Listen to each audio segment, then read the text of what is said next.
High বন্ধু, idea take support YouTube channel আপনাদের সবাইকে স্বাগত জানাই। তো বন্ধু, আমি কল্যাণ বর্মন এবং Bharat institute of engineering and টেকনোলজিতে প্রশিক্ষণপ্রাপ্ত মেকানিক। তো এক বন্ধু আমার বারবার কমেন্ট করেছেন, উনি নতুন টেকারটা শুরু করেছেন। তো এবার বারবার একটা কমেন্টই আমাকে করেছেন যে বন্ধু, আমি ওয়াটার কুলিড ইঞ্জিন ব্যবহার করে নেব না এয়ার কুলিড নেব, এয়ার কুলিড ভেস ওয়াটার কুলিড এবং সিঙ্গেল সিলিন্ডার ভেস টু সিলিন্ডার। তো বন্ধু, আজকে এই ভিডিও স্কিপ না করে সম্পূর্ণ জায়গার চেষ্টা করেন এবং চ্যানেলে যদি নতুন হয়ে থাকে অবশ্যই সাবস্ক্রাইব, কমেন্ট, শেয়ার করবেন। তাতে এই ভিডিওর মধ্যে বন্ধু আপনাদের ধারণা চলে আসবে যে আপনারা ওয়াটার কুলিড ইঞ্জিন নেবেন এবং সিঙ্গেল সিলিন্ডার নেবেন না ডাবল সিলিন্ডার নেবেন, এটার মধ্যে কিন্তু ফুল একটা ধারণা আপনাদের কনফিডেন্স চলে আসবে। তো বন্ধু, কথাটা বাড়িয়ে শুরু করবো আমরা ফার্স্ট আমরা বন্ধু এয়ার কুলিড থেকে শুরু করবো। এটা তো দেখতে পাচ্ছেন এয়ার কুলিড, এটা হচ্ছে ওয়াটার কুলিড। তো এয়ার কুলিড এবং ওয়াটার কুলিড অর্থাৎ আমাদের যে ইঞ্জিনগুলো রয়েছে দুইটি কনফিগারেশন হয়, একটা হচ্ছে এয়ার কুলিং সিস্টেম, একটা হচ্ছে ওয়াটার কুলিং সিস্টেম। তো আর যে কনফিগারেশন গুলো রয়েছে সেগুলো কিন্তু ওয়াটার কুলিং, এবং এয়ার কুলিং হচ্ছে জেট যে মডেলগুলো রয়েছে সেগুলো কিন্তু এয়ার কুলিং। তো এখানে আমরা শুরু করবো বন্ধু যে জেনারেটরের কথা যেহেতু উঠেছে, জেনারেটরের কথা আমরা ফার্স্ট শুরু করবো জেনারেটর থেকে। তো জেনারেটর হচ্ছে এয়ার কুলিড। যদি একটা ধরি আমরা 5 HP ইঞ্জিন, ওয়াটার কুলিড যদি ধরি 5 HP, ধরুন একটা পাম্প সেট ইঞ্জিন দিয়ে জেনারেটর চালানো হয় আমাদের এদিকে। তো এটার অ্যাপ্রক্স যে কস্ট আছে বন্ধু, এয়ার কুলিটের মধ্যে অ্যাপ্রক্স কস্ট হচ্ছে ধরুন এটা 48,000-এর মধ্যে চলে আসবে। এটা 48,000-এর মধ্যে চলে আসবে, এবং এটা যদি ধরি আমরা এটা 50,000-এর মধ্যে চলে আসবে। তো অর্থাৎ 2,000-এর ডিফারেন্স রয়েছে। কিন্তু বন্ধু, প্রবলেমটা হচ্ছে কোথায়, যে ওয়াটার কুলিটের পারফরমেন্স সব থেকে বেশি পরিমাণ যদি আপনি হেভি ইউজ করেন। যে বলছি, আপনি একটা ভাড়া দিলেন বা আপনি চালাচ্ছেন, দেখা যাচ্ছে ইলেকট্রিক নেই অর্থাৎ কারেন্ট নেই, আপনি সারাদিন চালাচ্ছেন বা 10 ঘন্টা ডিউটি করছেন, 12 ঘন্টা ডিউটি করছেন বা 8 ঘন্টা ডিউটি করছেন, তাহলে আপনার জন্য একদম পারফেক্ট রয়েছে ওয়াটার কুলিট। কিন্তু প্রবলেমটা কোথায়, এটাতে এক্সট্রা আপনাদের ট্যাঙ্ক ব্যবহার করতে হবে ওয়াটার কুলিং এর মধ্যে, অর্থাৎ কুলিং সিস্টেমকে ঠিক রাখতে হবে। এটা আমাদের মাথায় রাখতে হবে, যেটা কুলিং সিস্টেম দুই রকমের সেটিং হয়ে থাকে। একটা হচ্ছে আপনি ট্যাঙ্কের মধ্যে সেট করতে পারবেন এর ওয়াটার কুলিং সিস্টেম, এবং নেক্সট হচ্ছে আপনি রেডিয়েটার সেট করতে পারবেন এখানে। তো রেডিয়েটারের মধ্যে হয় কি বন্ধু, রেডিয়েটারের মধ্যে মোটামুটি 5 থেকে 7 লিটার জল ধরে, এবং হয় কি খুব তাড়াতাড়ির মধ্যে গরম হয়ে যায়। অর্থাৎ যদি 5 HP ইঞ্জিন আপনারা যদি ট্যাঙ্কের ব্যবহার করেন, তাহলে কিন্তু আপনি 10 ঘন্টা যদি চালান, শুধু জলটা একবার চেঞ্জ করিয়ে দেবেন, তাহলে বেটার পারফরমেন্স পেয়ে যাবেন। কিন্তু এয়ার কুলিটের মধ্যে কি রয়েছে বন্ধু, যে এয়ার কুলিট আপনি 2 থেকে 3 ঘন্টা যদি ডিউটি করেন, তাহলে আপনার জন্য একদম এয়ার কুলিট পারফেক্ট। এখানে কোনো ঝামেলা নেই, আপনার কোনো ট্যাঙ্কি সেট করতে হবে না, শুধু ইঞ্জিন নিয়ে যাবেন, স্টার্ট করবেন, ব্যাস হয়ে গেল একদম স্টার্ট। যদি 2 থেকে 3 ঘন্টা পারফরমেন্স লাগে, তাহলে আপনি এয়ার কুলিট ব্যবহার করুন, এবং এর কস্ট মোটামুটি 2,000 টাকা হলে কম আছে। কিন্তু 2,000 টাকাটা সেটা বড় জিনিস না। কিন্তু যদি বেশি পারফরমেন্সের ব্যবহার হয় আপনাদের, যে পারফরমেন্স বেশি লাগবে আমাদের, যে অনেক সময় হেভি ডিউটি হয়ে যাচ্ছে, তাহলে আপনি ওয়াটার কুলিং এই জায়গাটার মধ্যে ব্যবহার করুন। এবং যদি আপনার 2 থেকে 3 ঘন্টা পারফরমেন্স হয়, তাহলে কি আপনি এয়ার কুলিট ব্যবহার করুন।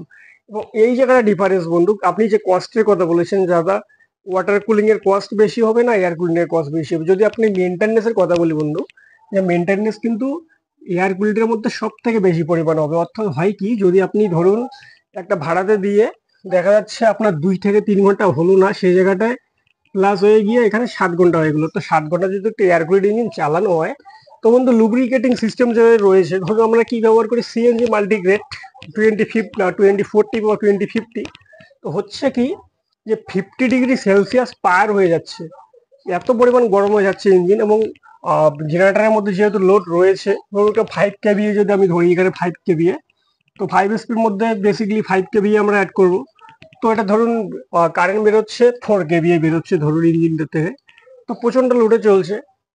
তো এখানে হচ্ছে কি, ধরুন 7 ঘন্টা যদি চলে, তারপরে কিন্তু এখানে মাইনাস দাঁড়াবে, মাইনাস গিয়ে 3 চলে আসবে, অর্থাৎ 3 KVA বেরোবে যখন 6 থেকে 7 ঘন্টা চলবে। তখন হবে কি বন্ধু, এই যে লুব্রিকেটিং সিস্টেম, দেখবেন যে মোবাইলের মধ্যে যে কনফিগারেশনটা রয়েছে 20 ভেস 50, যে কনফিগারেশনটা রয়েছে 50 ডিগ্রি সেলসিয়াস পার হয়ে যখন যাবে, তখন মোবিল কিন্তু এই ইঞ্জিনের মধ্যে কাজ দেবে না। কিন্তু ওয়াটার কুলিটি হবে কি বন্ধু, যদি 50 ডিগ্রি সেলসিয়াস, এটা কোনো টেম্পারেচারে হবে না যদি আপনি জলটা শুধু একবার পরিবর্তন করে দেন।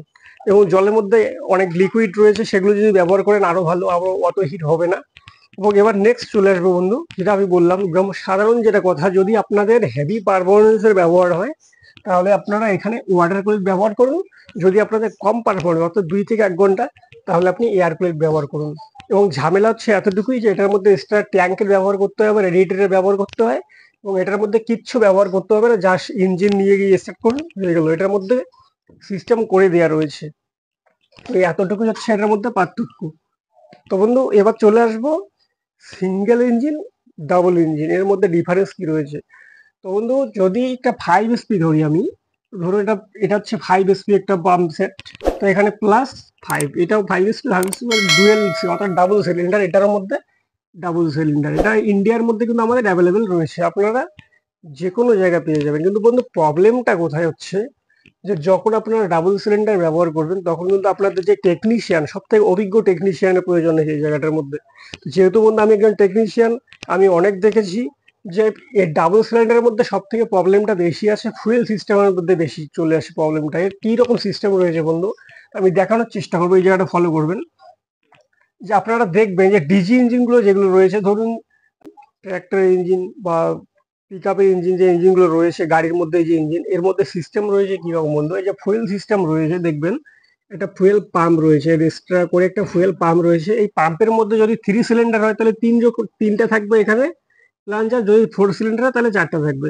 অর্থাৎ একটা জায়গার মধ্যে কিন্তু এর ফুয়েল সিস্টেম করানো হয়েছে। কিন্তু ডাবল সিলিন্ডারের মধ্যে প্রবলেমটা কোথায় বন্ধু, দেখবেন যে ডাবল সিলিন্ডার ইঞ্জিনগুলো রয়েছে আমাদের 5 SP মধ্যে, এগুলো দেখবেন একটা একটা করে এরকম করে সেট করানো হয়। এটা একটা প্লাঞ্জার, এটা একটা প্লাঞ্জার, এবং এটার যে এলিমেন্টের র্যাক রয়েছে এটা কিন্তু ডাইরেক্ট ভাবে সেট করা হয় দুইটার মাঝখান দিয়ে। এবং এটার মধ্যে রয়েছে কিন্তু বন্ধু যে এর ফুয়েল সিস্টেমটা যে রয়েছে একদম পারফেক্ট রয়েছে। অর্থাৎ এটা ধরুন এটা 4 সিলিন্ডার একটা ইঞ্জিন, এটা 2 সিলিন্ডার। তো এটাতে এলিমেন্ট আলাদা আলাদা সেট হয়, আলাদা আলাদা সেট করতে হয়। তো অনেক সময় হয় কি, যে সব থেকে বেশি পরিমাণ যে প্রবলেমটা আসে বন্ধু কোথায় আসে, যে 2 সিলিন্ডারের মধ্যে ধরুন একটার প্লাঞ্জার খারাপ হয়ে গেল। ধরুন এটা 100% তেল দিচ্ছে, এটা হচ্ছে একটা 1 নম্বর, এটা 100% তেল দিচ্ছে, এটা হচ্ছে 2 নম্বর, এটা তেল দিচ্ছে 80%। এই জায়গাটা গিয়ে প্রবলেম অনেক সময় দাঁড়ায় কি, যে একটা প্লাঞ্জার এখানে খারাপ হয়ে গেল বা কম তেল দিচ্ছে, আপনি সাধারণভাবে বন্ধ করতে পারবেন না, স্পিড কন্ট্রোলে আসবে না, ইঞ্জিনের সাউন্ড খারাপ আসবে, এবং দেখবেন যে এত পরিমাণ তেল খাচ্ছে, লোড নিচ্ছে না। 2 সিলিন্ডারের মধ্যে সব থেকে বেশি পরিমাণ ঝামেলা কিন্তু এই জায়গাটায় আসে ফুয়েল সিস্টেমে। তো এটা আমাদের মাথায় রাখতে হবে। এবার অনেকে বলবেন বন্ধু যে সেম 2 সিলিন্ডারের এত ঝামেলা আসে কেন, কিন্তু আসার কারণটা হচ্ছে বন্ধু সব থেকে বেশি প্রবলেম হচ্ছে এই জায়গাটার মধ্যে। যদি এখানে এই সিস্টেমটা করতো বন্ধু কোনটা, সেটা যদি যদি এর ফুয়েল পাম্পটা এইরকম সিস্টেম না করে যদি এইরকম সিস্টেম করতো, অর্থাৎ ডিজি ডিজি ইঞ্জিনের মতো, তাহলে কিন্তু এটাতে একদম বেটার পারফরমেন্স হতো, অর্থাৎ 2 সিলিন্ডার ইঞ্জিন একদম পারফেক্ট হতো। কিন্তু এটাতে সিস্টেম করেছে এভাবে করে, অর্থাৎ একটা একটা করে সেটিং করে এখানে এলিমেন্টের র্যাক করিয়ে দিয়েছেন, এবং এখানে আমাদের এক্সট্রা করে মেজারমেন্ট করতে হয় এই জায়গাগুলোর মধ্যে পয়েন্ট দেওয়া রয়েছে।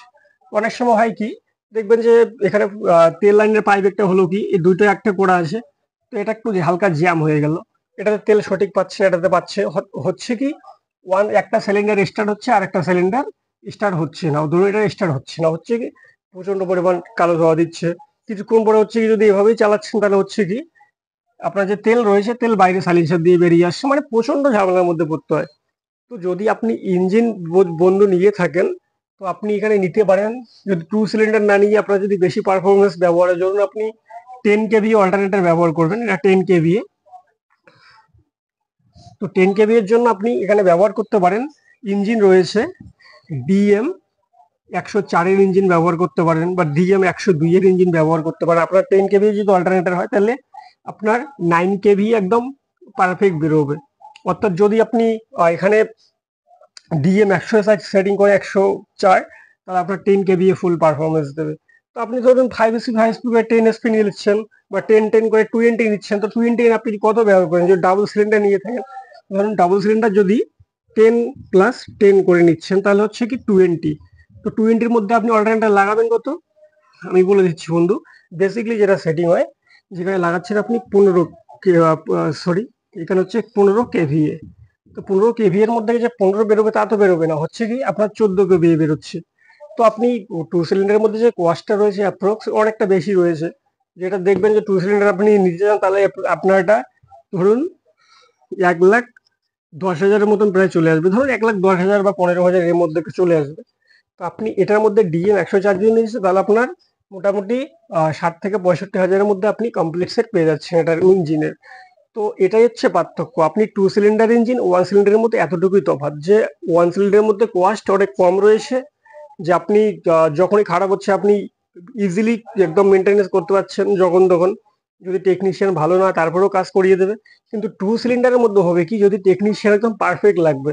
তো অনেক সময় হয় কি, কোনো ভাড়ার মধ্যে গেলে দেখা যাচ্ছে যে টেকনিশিয়ান অন্য কাজে ব্যস্ত, তো সেই জায়গায় 2 সিলিন্ডারে কিন্তু আপনি ভরসাটা পাবেন না, এবং নতুন মেকানিক দিয়ে এটাকে মেনটেনেন্স করা বা সঠিক পরিমাপে সঠিক ঠিক করার জন্য আপনি এই জায়গাটা ঘাবড়ে যাবেন। তো বন্ধু এটাই হচ্ছে প্রবলেম। তো ভিডিও যদি ভালো লেগে থাকে অবশ্যই লাইক, কমেন্ট এবং শেয়ার করবেন, এবং চ্যানেলে যদি নতুন হয়ে থাকেন অবশ্যই সাবস্ক্রাইব, লাইক, কমেন্ট করবেন। এবং যদি আপনাদের কোনো প্রশ্ন যাকে থাকে বা রিয়েল ইঞ্জিন বিষয়ক এরকম যদি কোথাও প্রবলেমে পড়েন রিপেয়ার করতে গিয়ে, তাহলে অবশ্যই কমেন্ট করবেন। তো বন্ধু আজকে এ পর্যন্তই, ধন্যবাদ।